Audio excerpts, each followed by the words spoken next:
la gestión de la obra solo sucedió por causa de la humanidad, lo que quiere decir que solo la produjo la existencia de la humanidad.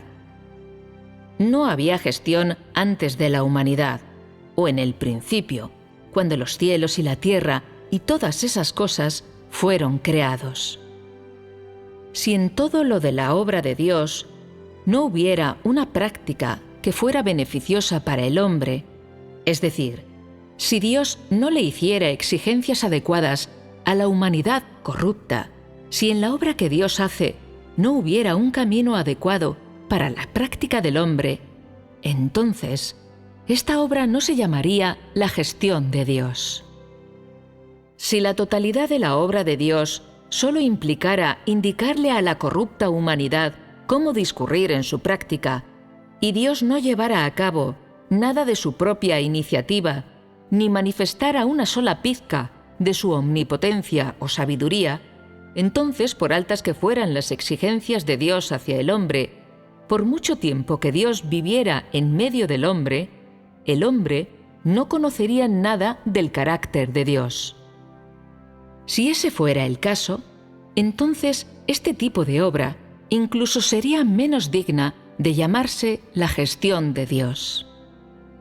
En términos sencillos, la obra de la gestión de Dios es la obra que Dios hace y toda la obra que se lleva a cabo bajo la guía de Dios por los que Dios ha ganado.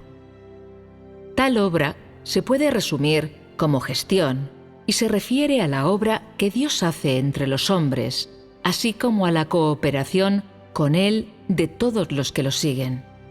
Todo esto se puede llamar de una manera colectiva la gestión. Aquí, la obra de Dios se llama visiones y la cooperación del hombre se llama práctica. Cuanto más elevada sea la obra de Dios, es decir, cuanto más elevadas sean las visiones, más claro se le hace al hombre el carácter de Dios, y más está en conflicto con las nociones del hombre, y más elevadas se vuelven la práctica y la cooperación del hombre. Cuanto más altas sean las exigencias para el hombre, la obra de Dios está más en conflicto con las nociones del hombre, y como resultado, las pruebas del hombre y los estándares que se le exigen cumplir también se vuelven más elevados. Con la consumación de esta obra, todas las visiones se habrán completado y lo que al hombre se le exige poner en práctica habrá alcanzado la cima de la perfección.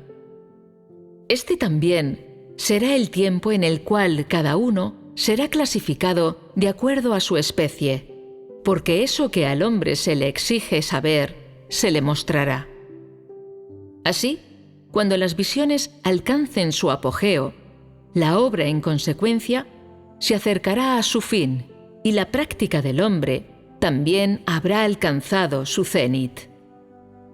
La práctica del hombre se basa en la obra de Dios y la gestión de Dios solo se expresa por completo gracias a la práctica del hombre y a su cooperación. El hombre es la pieza clave en la obra de Dios y el objeto de la obra de toda la gestión de Dios, y también el producto de toda la gestión de Dios. Si Dios obrara solo, sin la cooperación del hombre, entonces no habría nada que pudiera servir como la cristalización de toda su obra, y de esta manera, la gestión de Dios no tendría el mínimo significado.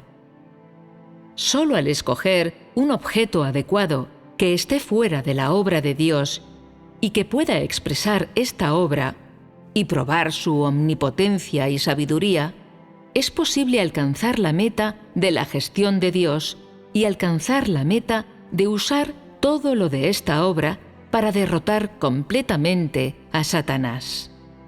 Y así, el hombre es una parte indispensable en la obra de la gestión de Dios, y el hombre es el único que puede hacer que la gestión de Dios lleve fruto y alcance su última meta. A excepción del hombre, ninguna otra forma de vida puede emprender semejante función.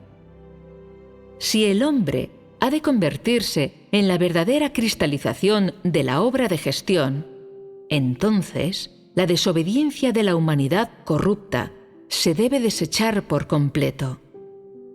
Esto requiere que al hombre se le dé la práctica adecuada para momentos diferentes y que Dios lleve a cabo la obra correspondiente entre los hombres.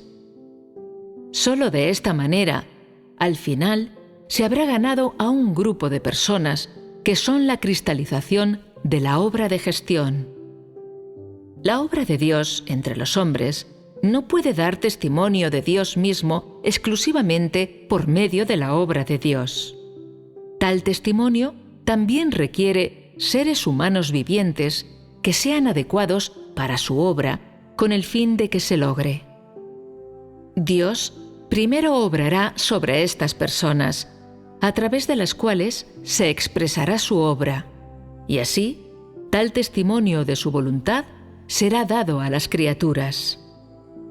Y en esto, Dios habrá alcanzado la meta de su obra.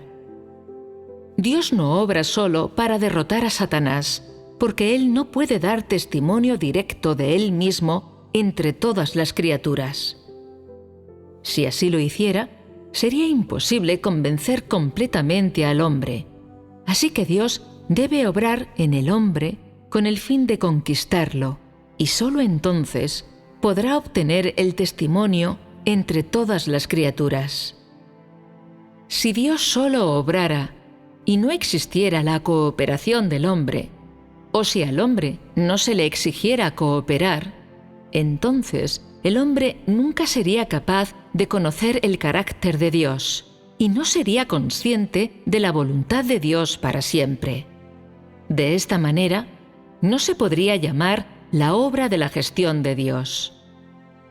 Si tan solo el hombre tuviera que esforzarse, buscar y trabajar duro, pero no entendiera la obra de Dios, entonces el hombre estaría haciendo payasadas. Sin la obra del Espíritu Santo, lo que el hombre hace es de Satanás. Es rebelde y un hacedor de maldad.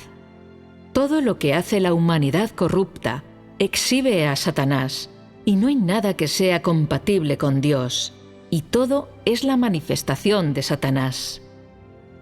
Nada en todo lo que se ha hablado es exclusivo de las visiones y la práctica. Sobre los fundamentos de las visiones, el hombre encuentra la práctica, encuentra el camino de la obediencia para que pueda hacer a un lado sus nociones y obtener esas cosas que no ha poseído en el pasado.